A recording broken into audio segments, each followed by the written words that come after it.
Hello student, my name is Anuj Singh and you watching the beautiful channel where you feel the concept. आज हम chapter start करने वाले आपकी physics का third chapter जो है मोशन इन स्ट्रेट लाइन, और यहाँ से स्टार्टिंग होती है फिजिक्स की एक नई ब्रांच की, दैट इज़ मैकेनिक्स। किसकी स्टार्ट होने वाली बेटे? मैकेनिक्स। मैकेनिक्स क्या होता है इसके बारे में मैं ऑलरेडी आपको जो चैप्टर नंबर 1 है उसके अंदर मैंने एक्सप्लेन किया था मैकेनिक्स के बारे में। तो फिर से थोड़ा सा बता देता हूँ। मैकेनिक्स फिज़िक्स की वो ब्रांच होती है जिसके अंदर मोशन से रिलेटेड आपको स्टडी करनी है, तो आप मैकेनिक्स को जाके स्टडी करोगे। +1 के अंदर जैसे मैंने बताया था कि आप दो मेनली ब्रांचेस को पढ़ने वाले हो, एक मैकेनिक्स और दूसरी थर्मोडायनेमिक्स। ठीक है, तो मैकेनिक्स जो रहेगी फर्स्ट बुक आपकी टोटली मैकेनिक्स के ऊपर है। सेकंड बुक के अंदर जाके एक फ्लूइड मैकेनिक्स करेंगे, और उसके अंदर फिर लास्ट में जाके थर्मोडायनेमिक्स के ऊपर भी आप थोड़ी बात करेंगे। बीच में चैप्टर आएंगे आपके थर्मोडायनेमिक्स के भी।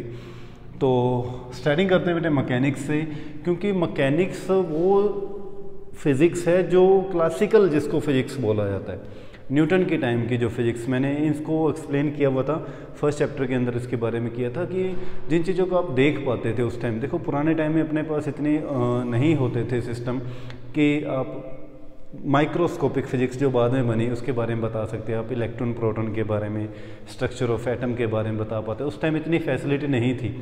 ठीक है, अब उस टाइम जो चीज़ें को देखते थे वो उसी के ऊपर ही अपनी रिसर्च करते थे। तो ये क्लासिकल फिज़िक्स है, बहुत पुराने टाइम का, अप्रॉक्स 1600 के आसपास की बात है ये बेटे। ठीक है, उस टाइम की जो फिज़िक्स थी वो क्लासिकल फिज़िक्स थी, और क्लासिकल फिज़िक्स के अंदर मेनली आती है मैकेनिक्स के बारे में।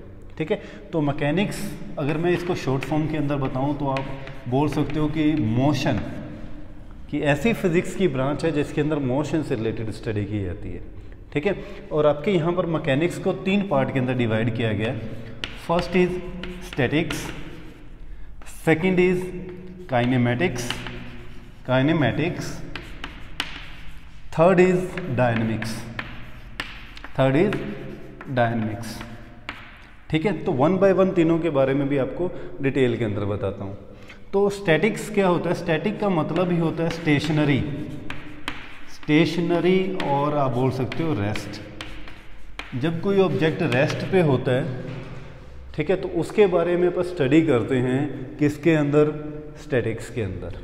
ठीक है, अब एक चीज़ यहाँ पर समझना कि कोई भी चीज़ रेस्ट पे कब होगी, तो रेस्ट पे 2 ही केसेस के अंदर ऑब्जेक्ट होता है, या तो उसके ऊपर कोई फोर्स ना लग रही हो, ठीक है, या फिर अगर फोर्स लग रही है तो वो इक्विलिब्रियम के अंदर हो। इक्विलिब्रियम का मतलब क्या हो? Net force on an object is 0।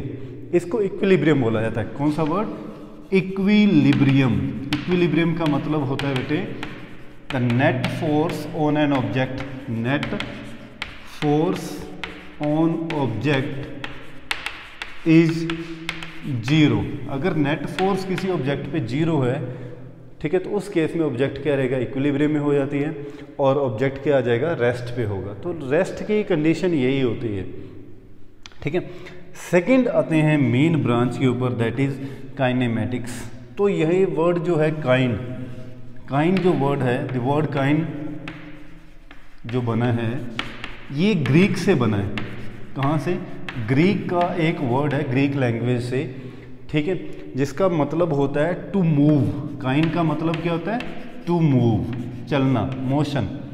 ठीक है, और जो मैटिक्स वर्ड लिया गया, ये मैटिक्स ये लिया मैथमेटिक्स से। मैथमेटिक्स मीन कैलकुलेशन से।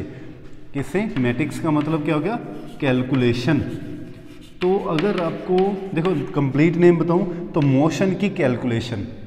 तो मोशन की कैलकुलेशन का मतलब क्या हो गया कि इसके अंदर जितनी भी आप करने वाले हो, डिस्टेंस के बारे में, डिस्प्लेसमेंट के बारे में, एक्सेलरेशन के बारे में, वेलोसिटी के बारे में, स्पीड के बारे में, इक्वेशन ऑफ मोशन के बारे में, रिलेटिव मोशन के बारे में, सर्कुलर मोशन के बारे में, तो मतलब उनसे रिलेटेड जितनी भी कैलकुलेशन करेंगे, सीखेंगे, न्यूमेरिकल्स करेंगे, तो ये सारे किस में किए जाते हैं? काइनेमेटिक्स के अंदर किए जाते हैं। ठीक है, काइनेमेटिक्स, द वर्ड काइन जिसका मतलब था मूव करना, और मैटिक्स का मतलब क्या होता है? कैलकुलेशन। ठीक है, तो ध्यान से समझना इस चीज़ को।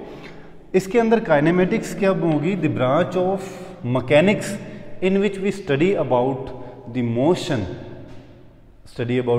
मोशन, और इम्पोर्टेंट थिंग यहाँ पर रहती है without any cause of motion, without any cause of motion, कि अब मोशन क्यों हो रहा है इसके कॉजेज के ऊपर डिस्कस नहीं करते, सिर्फ किसके ऊपर डिस्कस करेंगे कि ऑब्जेक्ट मोशन में है तो उससे रिलेटेड क्या क्या चीज़ें अपने को देखने को मिली, कि उसकी वेलोसिटी कितनी होगी, उसके अंदर कितनी एक्सेलरेशन प्रोड्यूस हुई, कैसी है उसकी वेलोसिटी, ठीक है। तो इस टाइप की जितनी भी कैलकुलेशन करेंगे वो काइनेमेटिक्स के अंदर करेंगे। थर्ड आया था डायनेमिक्स। डायनेमिक्स का मतलब ही होता है कॉज ऑफ मोशन। अब इसके अंदर आप पढ़ेंगे बेटे कि अब जो ये मोशन हुआ है तो ये क्यों हुआ, तो कोई भी ऑब्जेक्ट मोशन में क्यों आता है, जब उसके ऊपर फोर्स लगनी शुरू हो जाती है। तो it means cause of motion mean क्या हुआ कि आपको फोर्स के बारे में स्टडी करनी है, फोर्स और उसकी प्रॉपर्टीज़ क्या है उनके बारे में जब भी आपको स्टडी करनी पड़ेगी तो आप डायनेमिक्स के अंदर स्टडी करोगे, ठीक है। तो ये चीज़ें बेटे ध्यान रखना। मैंने आपको मैकेनिक्स की ब्रांचेस बताई हैं। फर्स्ट है स्टैटिक्स, जिसके अंदर ऑब्जेक्ट रेस्ट पे रहता है। सेकंड रहता है काइनेमेटिक्स, जिसमें ऑब्जेक्ट मोशन में आ जाता है, उसके बारे में स्टडी करते हैं। और थर्ड आ जाती है डायनेमिक्स, जिसमें उसके मोशन में क्यों आया उसके कॉजेज़ के बारे में, दैट इज़ फोर्स के बारे में आपको स्टडी करनी होती है, ठीक है। तो 1 बाय 1 तीनों को करेंगे। तो अपने फिजिक्स के अंदर +1 क्लास के अंदर मेनली काइनेमेटिक्स है और डायनेमिक्स के ऊपर आप बात करने वाले हैं, ठीक है। तो ये राइट कर लीजिए बेटे, फिर मैं इरेज कर रहा हूँ इसको। हाँ जी, अब बात करते हैं यहाँ पर सबसे पहले काइनेमेटिक्स की। काइनेमेटिक्स के अंदर मैंने आपको बताया कौन सी मैकेनिक्स की ब्रांच है ये, जिसके अंदर आप स्टडी करते हैं मोशन के बारे में, ठीक है। अब काइनेमेटिक्स के अंदर 2 टर्म आपको बहुत ज़रूरी है समझना, एक रेस्ट और सेकंड इज मोशन। कोई भी चीज़ रेस्ट पे होती है तो क्यों है, मोशन में तो क्यों है। रेस्ट किसको बोला जाएगा, रेस्ट बोला जाता है जब भी कोई ऑब्जेक्ट विस्पेक्ट टू सराउंडिंग और विस्पेक्ट टू टाइम अपनी पोजीशन के अंदर चेंज नहीं करता, तब उसको बोलोगे आप रेस्ट पे। जैसे मैं खड़ा हूँ तो मैं अपने सराउंडिंग के, अपने आसपास की जो चीज़ें हैं इनके कोरस्पॉन्ड, इनके रिस्पेक्ट में और विस्पेक्ट टू टाइम अपनी पोजीशन नहीं चेंज कर रहा हूँ, तो मैं किस पे हूँ, रेस्ट पे हूँ, ठीक है। तो रेस्ट की आप डेफिनेशन क्या लिखोगे, when an object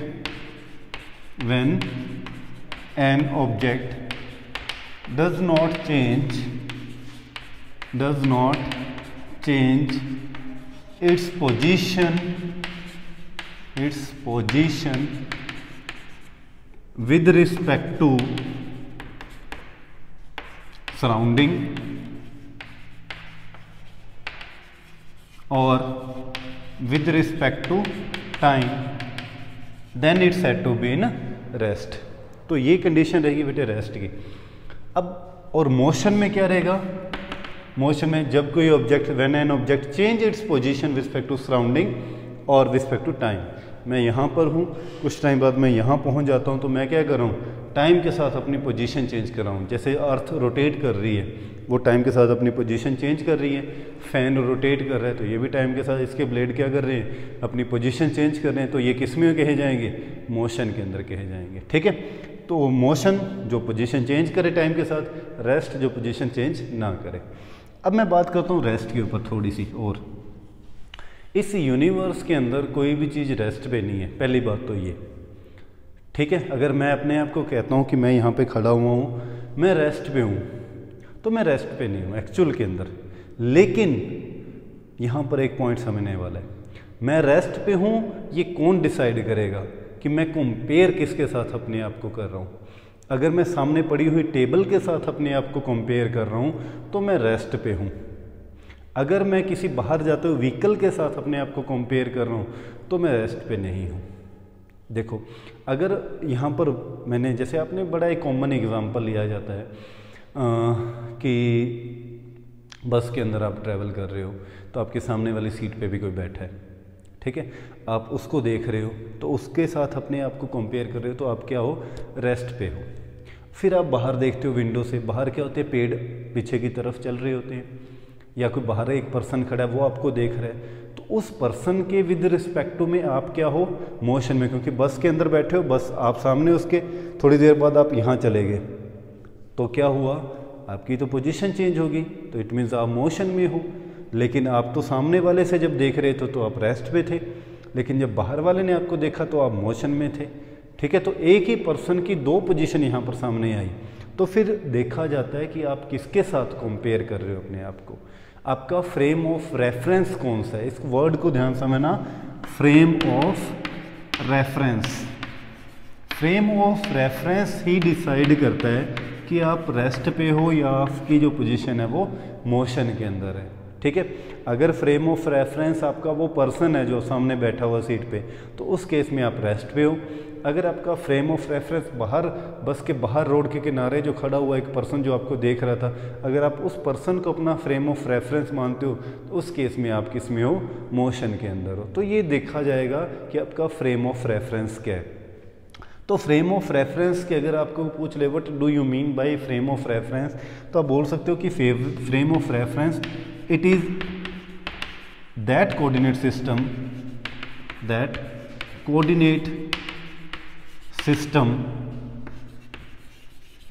which decide the position of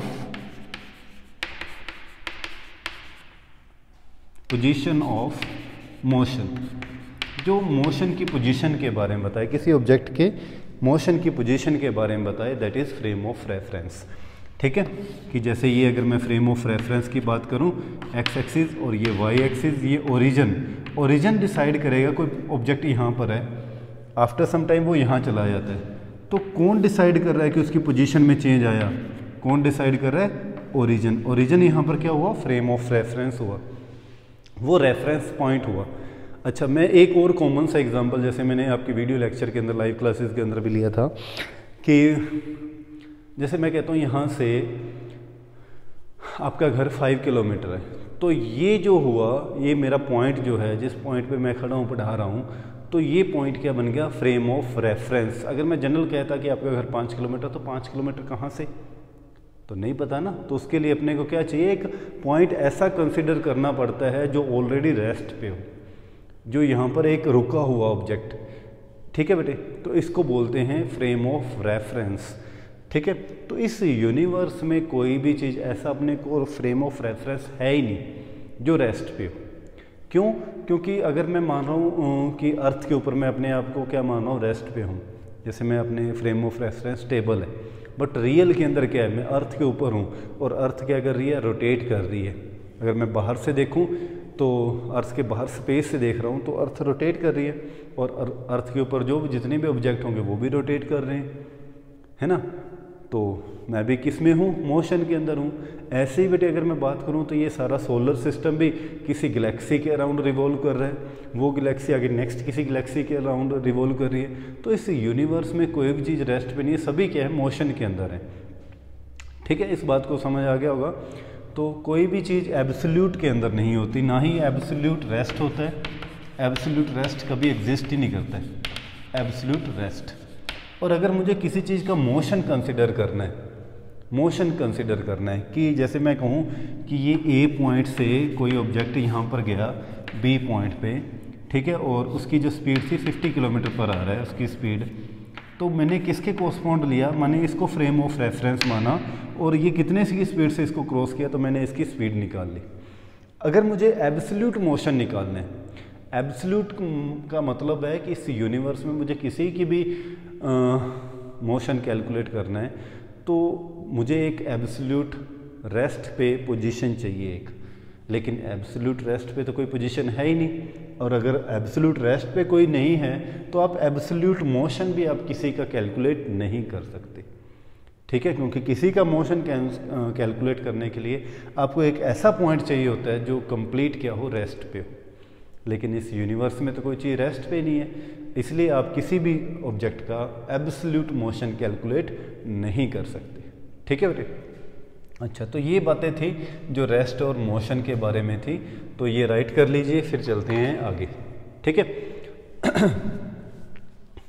हाँ जी, अब बात करते हैं यहाँ पर मोशन और उसके टाइप्स के ऊपर आप बात करते हैं कि मोशन क्या होता है, कितने टाइप्स का काइनेमेटिक्स के अंदर आप करने वाले हैं।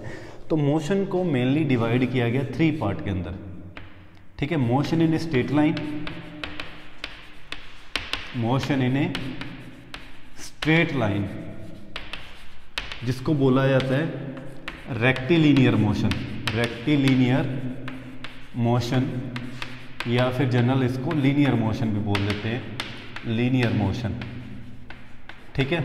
और इसका एक नाम और भी है, motion in one dimension, motion in one dimension. One dimension का मतलब क्या हो गया, साथ साथ समझाता जा रहा हूँ कि कोई ऑब्जेक्ट, देखो 3 डायमेंशन अपन मेनली लेते हैं, एक्स एक्सिस, वाई एक्सिस और जेड एक्सिस।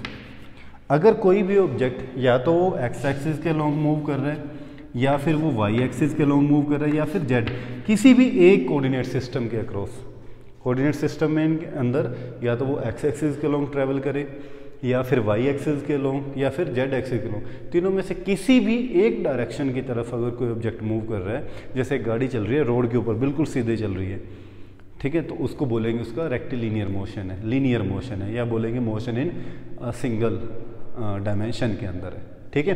तो इस टाइप का जो मोशन होता है उसको बोलते हैं motion in straight line, rectilinear, linear, या फिर आप बोल सकते हो वन डायमेंशन मोशन। सेकंड आता है बेटे मोशन इन 2 डायमेंशन, या जिसको आप बोलते हैं motion in a plane, motion in a plane, या आप बोलते हो मोशन इन 2 डायमेंशन, 2D के अंदर, 2 डायमेंशन के अंदर, ठीक है। 2 डायमेंशन का मोशन क्या होगा कि अब कोई ऑब्जेक्ट मूव कर रहा है, वो एक्स एक्सिस के लॉन्ग भी उसकी कुछ वैल्यू आ रही है और वाई एक्सिस के लॉन्ग भी उसकी कुछ वैल्यू आ रही है। जैसे मेनली आप बात करेंगे यहाँ पर प्रोजेक्टाइल मोशन की, तो ये आगे आप चैप्टर के अंदर करने वाले हो प्रोजेक्टाइल मोशन के बारे में भी, प्रोजेक्टाइल मोशन क्या होता है, ठीक है। तो सिंपल अभी आपको मैं बता देता हूँ, प्रोजेक्टाइल का मतलब क्या होता है, जैसे जेवलिन थ्रो होता है, आप किसी भी स्टोन को थ्रो करते हो तो वो कैसे जाएगा, पहले ऊपर की तरफ जाएगा फिर ऐसे गिर जाएगा। इसका जो ये मोशन है बेटे, इसको बोला जाता है प्रोजेक्टाइल मोशन। अब इस प्रोजेक्टाइल मोशन के अंदर देखो, अगर मुझे इस पॉइंट के ऊपर पोजीशन निकालनी है, उसकी स्पीड निकालनी है, मोशन निकालना है, तो इस केस के अंदर उसके देखो 2 कोऑर्डिनेट बनेंगे, उसकी कुछ ना कुछ एक्स एक्सिस के लॉन्ग भी वैल्यू आएगी और उसकी कुछ ना कुछ वाई एक्सिस के लॉन्ग भी वैल्यू आएगी। तो 2 कोऑर्डिनेट सिस्टम के अंदर अगर वो वर्क कर रहा है, एक प्लेन के अंदर वर्क कर रहा है, तो उसका जो मोशन होगा वो कौन सा होगा, 2 डायमेंशनल मोशन होगा, ठीक है। थर्ड अब आप बात करते हैं motion in 3D, motion in 3D, जो अपनी आईज जो देखती हैं जिस मोशन को, 3 डायमेंशन मोशन को देखती हैं अपनी आई, ठीक है। जैसे एयर के मॉलिक्यूल्स हैं, यहाँ एयर के अंदर है ना, डस्ट पार्टिकल्स हैं, ठीक है, या मैं एग्जांपल लूँ काइट फ्लाई कर रहा है या फिर बर्ड फ्लाई कर रहा है, तो आप देखते हैं तो वो स्पेस के अंदर है, स्पेस के अंदर एक्स एक्सिस की भी वैल्यू आती है, वाई की भी और जेड की भी वैल्यू आती है, तो वो कौन सा रहता है, 3 डायमेंशनल मोशन होता है, जिसमें एक्स के क्रॉस भी वाई वैल्यू आए, वाई के क्रॉस भी और जेड के क्रॉस भी वैल्यू रहे, दैट इज 3 डायमेंशनल मोशन। यहाँ पर आप बात करेंगे ओनली मोशन इन 1 डायमेंशन की और मोशन इन 2 डायमेंशन के ऊपर आप बात करेंगे, ठीक है। अरे राइट कर लिए तो मैं रेज कर दूँ बेटे ये, ठीक है। अब आते हैं अपन सबसे पहले स्टार्टिंग करते हैं मोशन इन 1 डायमेंशन के ऊपर। चैप्टर की मेन हेडिंग भी यही है, मोशन इन स्ट्रेट लाइन और मोशन इन 1 डायमेंशन, ठीक है। तो आई थिंक आपने इसकी डेफिनेशन तो लिख ली होगी, मोशन इन 1 डायमेंशन का मतलब क्या होता है, ठीक है। अच्छा, इसके अंदर कुछ टर्म्स हैं जो आपको सीखनी है इस चैप्टर के अंदर। जैसे फर्स्ट टर्म की अगर मैं बात करूँ यहाँ पर, जो आपने सीखना है वो है डिस्टेंस के बारे में आप सीखोगे, ठीक है। सेकंड थिंग आपको डिस्प्लेसमेंट के बारे में सीखना है, डिस्टेंस, डिस्प्लेसमेंट। थर्ड आपको सीखना है बेटे यहाँ पर स्पीड के बारे में, ठीक है। स्पीड के बाद फिर इसकी टाइप्स कितनी है स्पीड की, फिर आप सीखोगे वेलोसिटी के बारे में, वेलोसिटी की कितनी टाइप्स हैं, ठीक है। फिर आप सीखोगे एक्सेलरेशन के बारे में, ठीक है। एक्सेलरेशन के ऊपर न्यूमेरिकल्स आएंगे इन सभी के बारे में। फिर एक टॉपिक आएगा यहाँ पर motion under gravity, motion under gravity के बारे में, ठीक है। फिर आओगे आप इक्वेशन ऑफ मोशन के बारे में, जैसे आपने 9th क्लास के अंदर भी किया हुआ था ना, इक्वेशन ऑफ मोशन करी थी आपने। First equation S V is equal to U plus A T, second equation S is equal to U T plus half A T square, और third equation V square minus U square is equal to 2as। तो उन equation of motion को भी करेंगे। यहाँ पर मैं आपको 4 इक्वेशन ऑफ मोशन करवाऊँगा, पहले आपने 3 किए हैं, मैं 4 करवाऊँगा, ठीक है। फिर आपने वहाँ पर बिल्कुल 9th क्लास के अंदर बिल्कुल सिंपल मेथड्स किया था, एक ग्राफिकल मेथड से भी इसको ड्राइव किया था। यहाँ पर एक कैलकुलस मेथड का भी यूज़ करेंगे, ग्राफिकल मेथड का भी यूज़ करेंगे, ठीक है।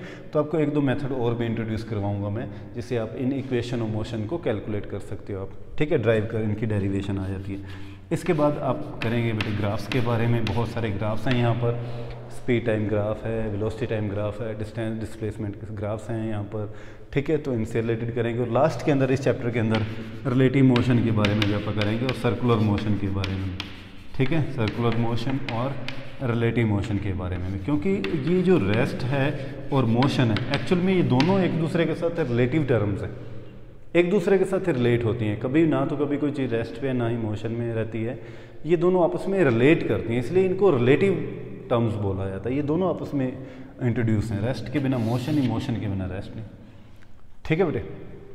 अब आते हैं वन बाय वन। तो आज के लेक्चर के अंदर आप करने वाले कवर इनको डिस्टेंस और डिस्प्लेसमेंट को, और इनसे रिलेटेड करेंगे न्यूमेरिकल्स, ठीक है। तो पहले तो बेटे डिस्टेंस और डिस्प्लेसमेंट की वही समझ लेते हैं, डिस्टेंस क्या होता है और डिस्प्लेसमेंट क्या चीज़ होती है, ठीक है। तो आपने लोअर क्लासेस में भी किया था। डिस्टेंस किसको बोलते हो बेटे? अगर ये पॉइंट मेरे पास ए है और ये मेरे पास बी पॉइंट है, तो ये जो इस पॉइंट को बोलते हो आप इनिशियल पॉइंट। क्या बोलते हो? इनिशियल पोजीशन बोल दूं मैं, या इनिशियल पॉइंट बोल दूं। और ये पास जो बी पॉइंट है मेरे पास, ये क्या है? फाइनल पॉइंट, फाइनल पॉइंट या फाइनल पोजीशन, ठीक है। तो जो एक्चुअल पाथ होता है, actual path cover by the object from initial position to final position, that is called distance. तो आप डिस्टेंस की एक क्या बात लिखो बेटे? The actual path, the actual path covered by object, the actual path covered by an object from initial position to, from initial position to final position, final position is known as distance, ठीक है। और अब displacement क्या होता है? ये तो था अपने पास डिस्टेंस, ठीक है। और ये जो बीच में शॉर्टेस्ट पाथ हुआ ए से बी का डायरेक्ट शॉर्टकट जो हुआ, शॉर्टेस्ट पाथ, इसको क्या बोला जाता है? Displacement. The shortest path between initial and final position is known as displacement. The shortest path between initial and final position is known as displacement. साथ साथ अपने नोट्स बनाते जाना बेटे, प्रिपेयर करते जाना। सबसे बढ़िया नोट्स वही होते हैं जो आप खुद प्रिपेयर करते हो अपनी लैंग्वेज के अंदर, ठीक है। तो इधर आप डिस्प्लेसमेंट की डेफिनेशन लिख सकते हो, ठीक है। सेकंड थिंग इसके अंदर मैंने आपको, अगर आपने पढ़ी हो तो, there are two types of quantities होती हैं। One is scalar quantity and second is vector quantity. कौन कौन सी क्वांटिटीज होती हैं? स्केलर क्वांटिटी और second is vector quantity. Scalar किसको बोला जाता है? जिसके पास ओनली मैग्नीट्यूड हो। ऐसी क्वांटिटीज जिनके पास विच है only magnitude, they are known as scalar quantities. और जिनके पास magnitude as well as direction भी हो, उनको क्या बोला जाता है? Vector quantity. तो ध्यान रखना इसका, ऑलरेडी की हुई थी। मैग्नीट्यूड क्या होता है अगर मैं जनरल आपसे पूछूं तो मैग्नीट्यूड का मतलब होता है कि न्यूमेरिकल वैल्यू 5, 10, 15। तो ये अगर होती है तो इनको बोला जाता है मैग्नीट्यूड, ठीक है। और अगर मैं यही कर दूं 5 kilometre in east, 5 kilometre in west, तो मैं साथ में डायरेक्शन भी लगा रहा हूँ, तो बन जाएगी वो वेक्टर क्वांटिटी। तो डिस्टेंस जब भी आप बात करते हैं तो डिस्टेंस की तो आप जनरली यही बोलते हो 5 किलोमीटर, 10 किलोमीटर। तो डिस्टेंस हमेशा क्या होता है? स्केलर क्वांटिटी होता है। Distance is a scalar quantity, while जो displacement is a vector quantity, ठीक है। हाँ जी। थर्ड थिंग बेटे इसके अंदर कि यहाँ पर देखो, आप यहाँ से भी एक बात समझ सकते हो। मैं दो केस बना रहा हूँ। एक तो केस अपने ये समझा है, ठीक है। सेकंड केस क्या है कि ऑब्जेक्ट यहाँ ए पॉइंट से चला और बी पॉइंट पे जाके रुक गया, तो इस केस में उसका डिस्टेंस भी वही है, ठीक है, और उसका शॉर्टकट पाथ भी वही है, डिस्प्लेसमेंट भी वही है। तो इन दोनों से आप एक चीज़ यहाँ पे क्लियर कर सकते हो कि डिस्टेंस जो होता है, इस केस में डिस्टेंस इक्वल टू हो गया डिस्प्लेसमेंट के, ठीक है। और इस केस में डिस्टेंस क्या हो गया? ग्रेटर देन हो गया डिस्प्लेसमेंट से। तो डिस्टेंस डिस्प्लेसमेंट से ज़्यादा भी हो सकता है और उसके इक्वल भी हो सकता है। तो ये बात आप यहाँ पे लिखोगे, डिस्टेंस इज ग्रेटर देन और इक्वल टू डिस्प्लेसमेंट। और डिस्प्लेसमेंट में आप इसका उल्टा बना के लिख दो कि या तो डिस्टेंस के डिस्प्लेसमेंट क्या हो सकता है? इक्वल हो सकता है, या फिर डिस्प्लेसमेंट उससे कम हो सकता है, ठीक है। लास्ट पॉइंट इसके अंदर जो आपको ध्यान रखना है कि डिस्टेंस हमेशा पॉजिटिव होता है। जब भी आप किसी का डिस्टेंस मेज़र करोगे, तो जैसे मैं थोड़ा सा भी चलता हूँ तो मैंने कुछ ना कुछ तो डिस्टेंस ट्रैवल किया है, वैल्यू है इसकी कुछ, तो डिस्टेंस हमेशा पॉजिटिव होता है। वाइल जो डिस्प्लेसमेंट होता है ये पॉजिटिव भी हो सकता है, ये नेगेटिव भी हो सकता है और ये जीरो भी हो सकता है।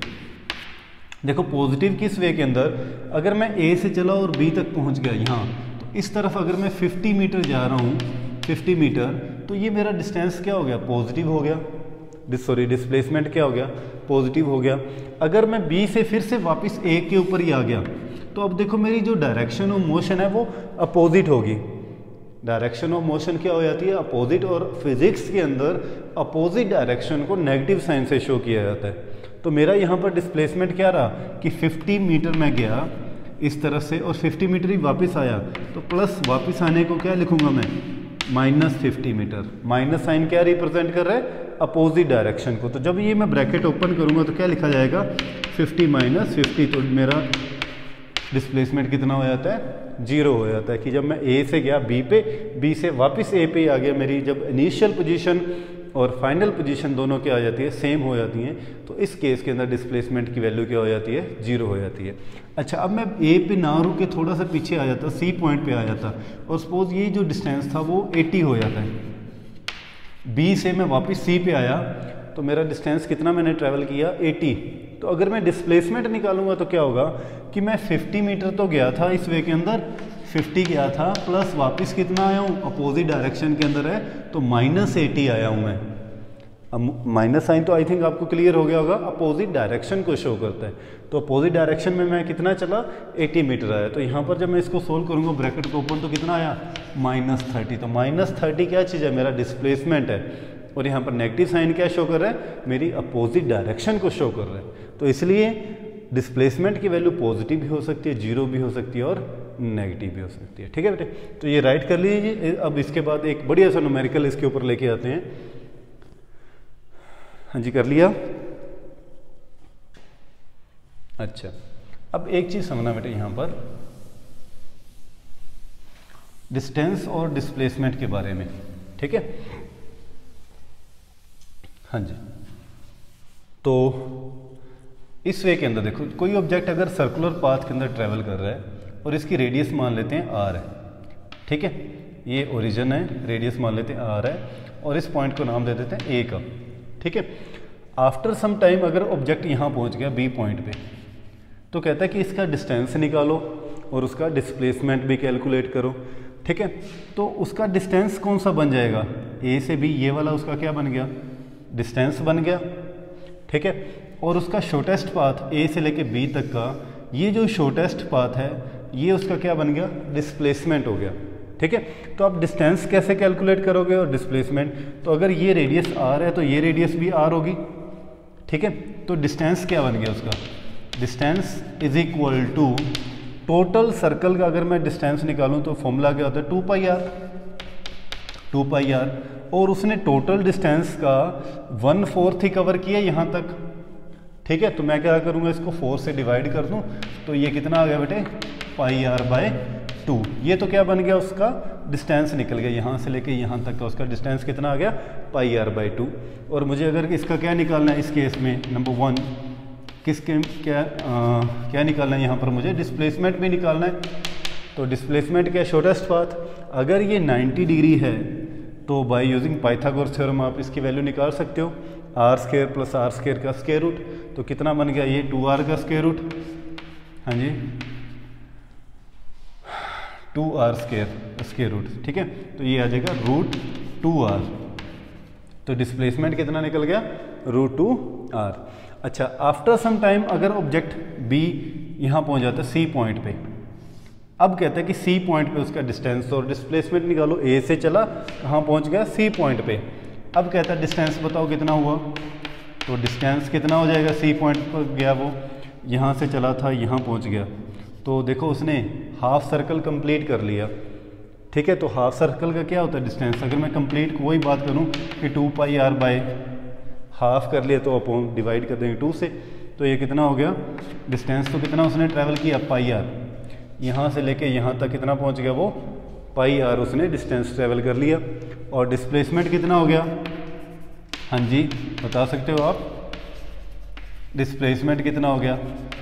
तो डिस्प्लेसमेंट ये shortest path between A and C, तो आर ही अगर ये है तो आर भी यही है, तो आर प्लस आर कितना हो गया? 2r, ये उसका क्या हो गया? डिस्प्लेसमेंट हो गया।